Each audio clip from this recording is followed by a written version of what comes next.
It's December 15th, and on today's episode of the Arkansas AgCast, we celebrate the reappointment of Arkansas Ag Secretary Wes Ward. We'll also cover the losses for row crop farmers in 2022, plus recap some encouraging data for rural communities. All this and more coming at you right now.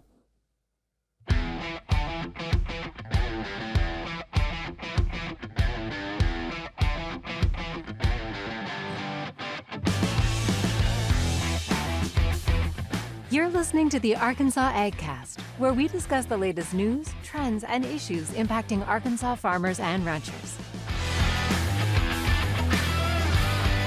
Our show is brought to you by the Arkansas Farm Bureau Federation and hosted by Brian Pistow and Jason Brown.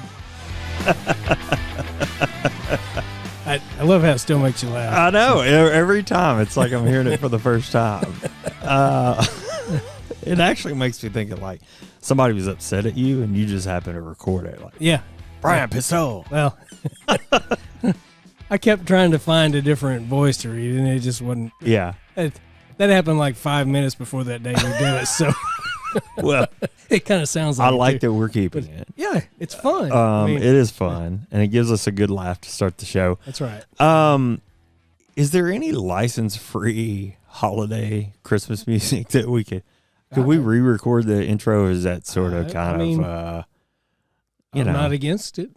Well, look, here's the deal. We have some incredibly festive people the public relations department at Farm Bureau. We do indeed. Did you know that? We do indeed, for sure. So, our hallway, if you're unfamiliar with Farm Bureau or if you have never been to our offices, I guess we're unofficially the creative corridor. Yes. Back in the PR department. And I'm telling you, I was telling my wife about this morning. It is creative, buddy. It is creative. Everyone has wrapped their doors to their offices with festive wrapping paper of their choosing. And we have snowflakes, not 3 or 4 snowflakes, like 100 snowflakes hanging from the ceiling. That's right. Let me see what else. There was a new addition yesterday that popped up. An inflatable of one and only Clark Griswold. I think that's my favorite part. Yeah, that was new. 6 feet tall, like life size. And it's right there front and center. It catches everybody off guard. First thing you see. And then there's a speaker out in the hallway, which is pumping out holiday tunes. That's right. At all times. The only thing we're missing is the hot chocolate stuff, the little station right outside. Well, don't give anybody any ideas. I mean, by the time we get back upstairs, we already had the cookies; they were gone. Yeah, so, Yeah, it is. It's pretty festive back there. Now the entire Farm Bureau Center looks incredible. It does. There's probably 3 or 4 trees on the 3rd floor. Yeah. The wreaths and things like this as you come onto campus look great. I mean, the place is just really festive and looks fantastic. Yes, for sure. And they always decorate quite a bit during the holidays. It's I think it's turned out really nice. Well, I love it. You come in the first Monday after Thanksgiving, man, and it's Christmas had a party.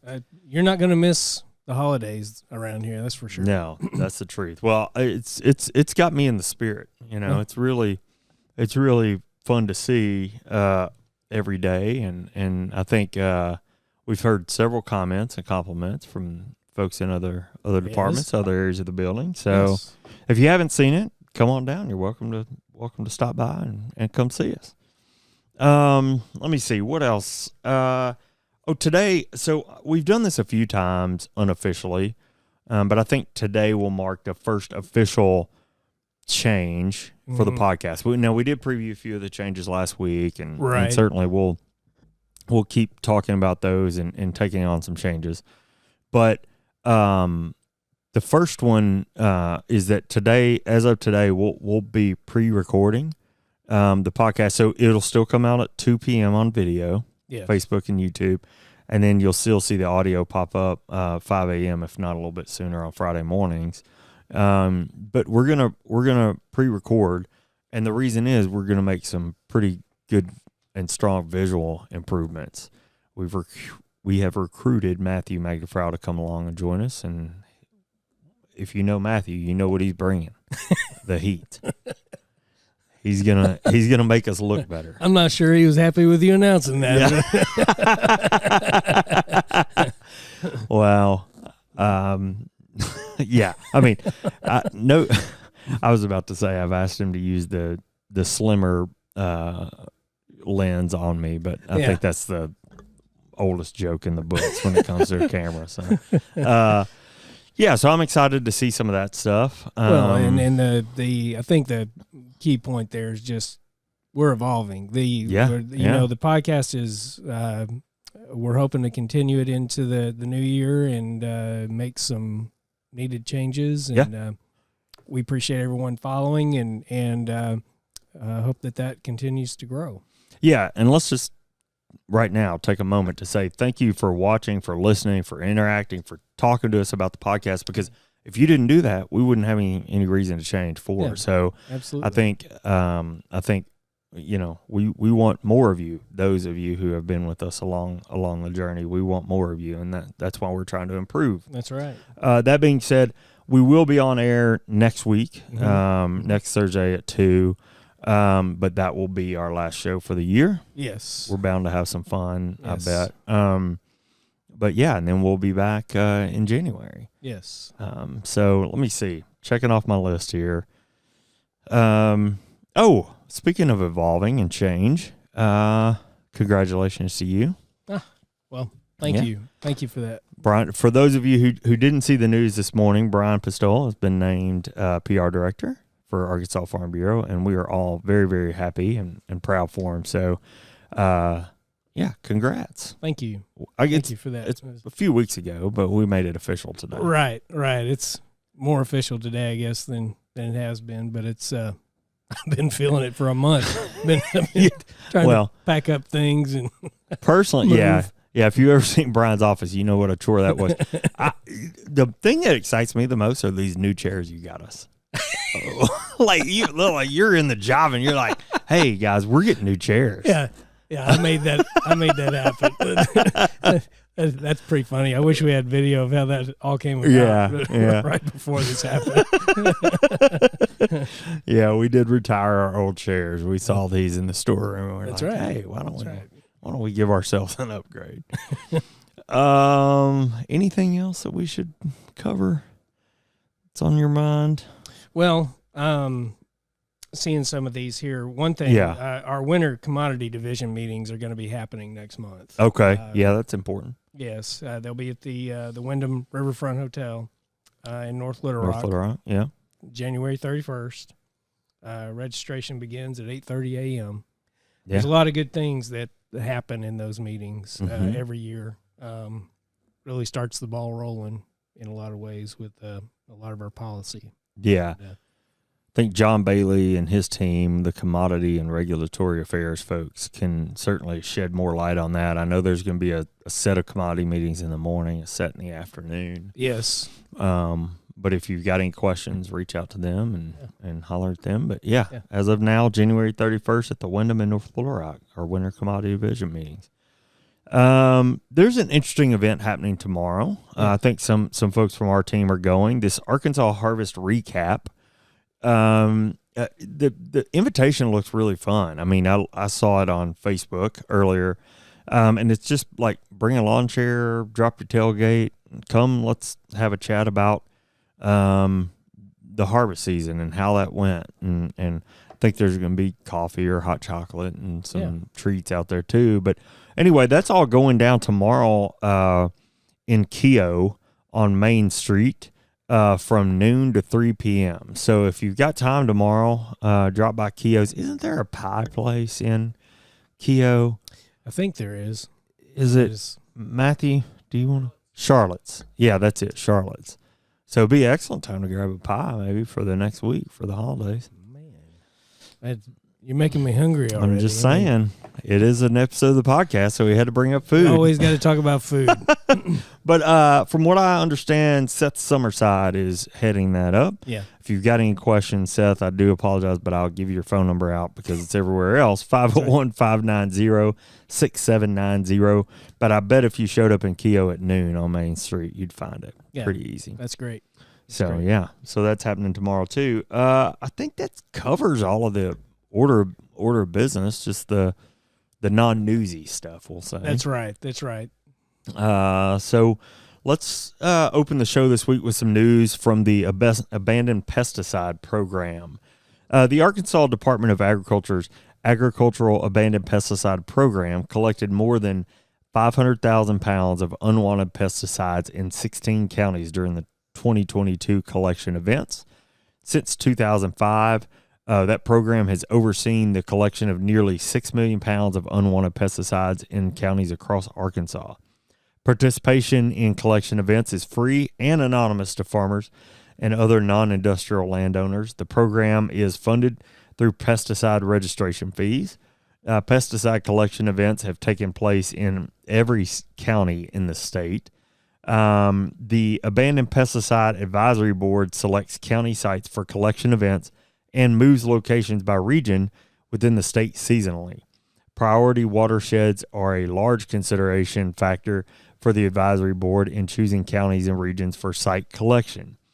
The program is conducted in cooperation with the University of Arkansas Cooperative Extension Service, Arkansas Farm Bureau, and the Arkansas Department of Energy and Environment. And I wanted to bring this up because that's great news, cool program.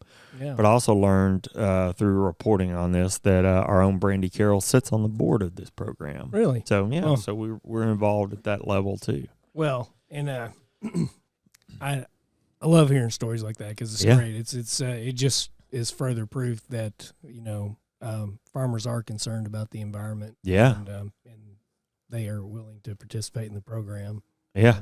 That's great. It's a really great program, and seems like it's incredibly effective. So, anyway. Well, next up, we have some welcome news for the ag industry in Arkansas, bringing it back to the Arkansas Ag Department. Okay. Governor-elect Sarah Huckabee Sanders announced on Monday her plans to reappoint Arkansas Ag Secretary Wes Ward to his position. Based on reporting from Mike Wickline at the Arkansas Democrat Gazette, Wes Ward has served as the Department of Agriculture Secretary since 2015 when Governor Hutchinson appointed him to that position. The Arkansas Department of Agriculture includes the Forestry Division, Livestock and Poultry Division, Natural Resources Division, and Plant Industries Division. As you know, we report on a lot of their activities, and the titles are very long all the time. Exactly. It's always fun to read them. Sanders said Monday that Ward has done an excellent job growing the state's largest industry and developing relationships with the men and women who work in agriculture. As the state's agriculture secretary, and I'm excited that he will continue in this critical role for our state. Okay. She continued, he's also done the work over the last 7 years while continuing to serve our nation in uniform, giving credence to his character and dedication. In addition to his duties as secretary, Secretary Ward currently serves in the Marine Corps Reserves as a detachment commander with the 1st Civil Affairs Group in Camp Pendleton, California. Oh, wow. And he's an all-around upstanding guy. We are very thankful that he has been reappointed. We're excited about this. Absolutely. He's been great to work with. I'm pretty excited about it personally. It's great. I know he's so great. We have a wonderful relationship with those folks, and congrats to Secretary Ward. As you can see by the long list of things that we read off, he's over a lot. Yeah, and he does a great job. Absolutely. All right. Well, let's take a moment and step away from the news to hear about you can help cultivate safe roads in our state. Arkansas farmers and ranchers work 7 days a week. That means when you hit the road, You may be sharing it with farm equipment, especially if you're traveling along rural roads and county highways. Farm equipment moves slower than our pickup trucks and minivans. They may not have the safety lights and turn signals of our family vehicles either. The trucks and tractors moving down the road need extra room to make turns, cross bridges, and move through intersections too. We all get in a hurry sometimes, but it's important that we all stay safe, no matter if we're headed to buy groceries or grow them. So next time you're cruising past a pasture or field, keep an eye out for farmers. They'll be sure to keep an eye out for you too. If we all work together, we can make sure Arkansas is cultivating safe roads. You know, that's a great reminder of the importance of looking out for farmers and their equipment on roads all across the state. Thanks, farmers, for all you do year-round to keep us fed, clothed, and sheltered. We'll do our part to keep you safe. Yeah. Well, let's continue the news today with some stark data from George Jarrett at Talk Business and Politics. He opens this story with the blunt fact that Arkansas farmers lost billions of dollars in 2022 as weather and war impacted yield and costs. As farmers took to the field to plant crops, Russia invaded Ukraine, which threw the entire ag input market into upheaval. Prices for fertilizer, fuel, and chemicals soared more than 50% higher in 2021 in some cases. This really set the tone for the growing year. Then, as we all remember, the growing season began with a very, very wet spring, which actually gave way to one of the worst droughts on record by the beginning of the summer. Side note, we ended up in a second drought in the fall, but the story goes on to report that Arkansas saw $171 million in losses, accounting for half of the total coverage purchased in 2022, according to Hunter Byram, extension economist for the University of Arkansas. Byram shared data that shows that 81% of the losses directly attributed to prevented planting.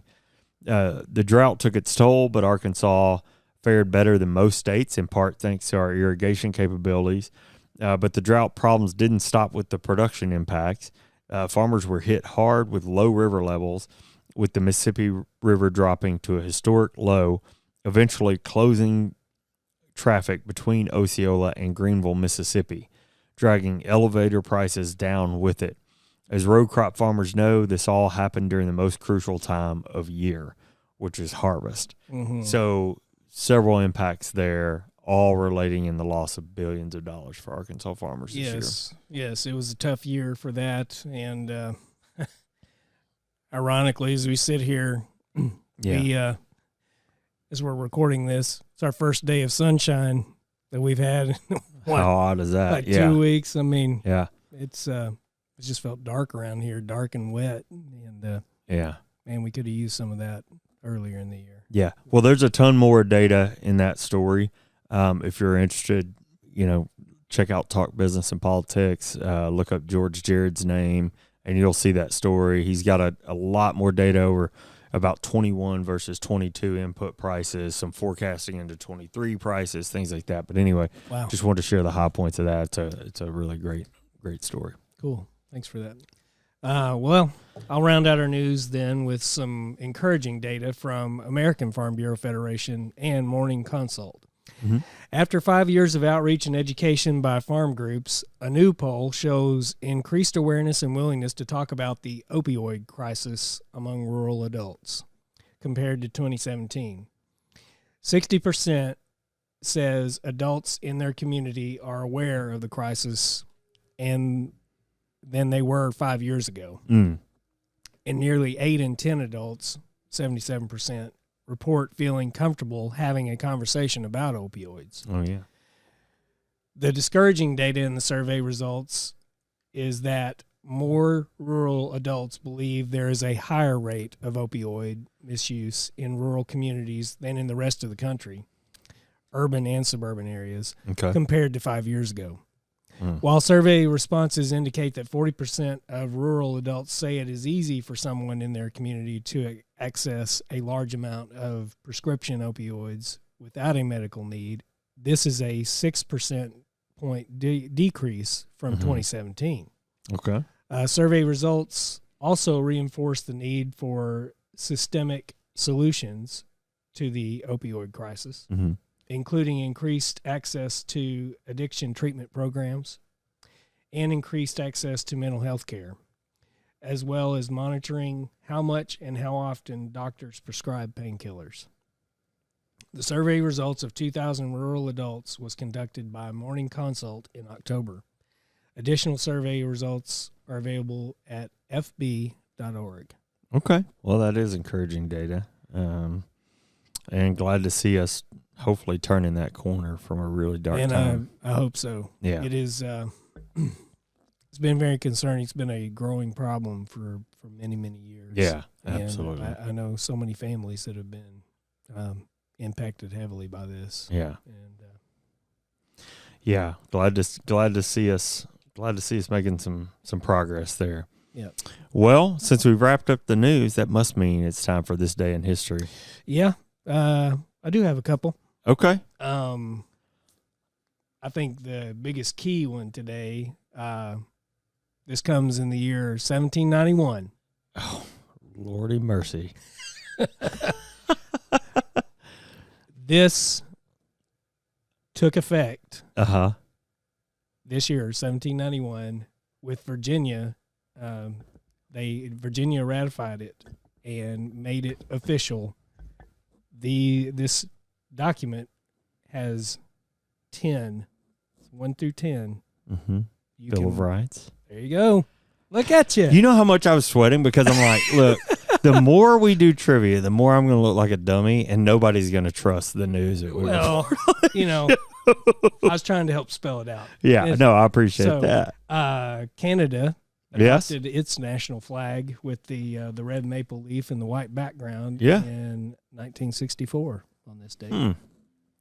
Younger than I would have thought. Yeah. Yeah.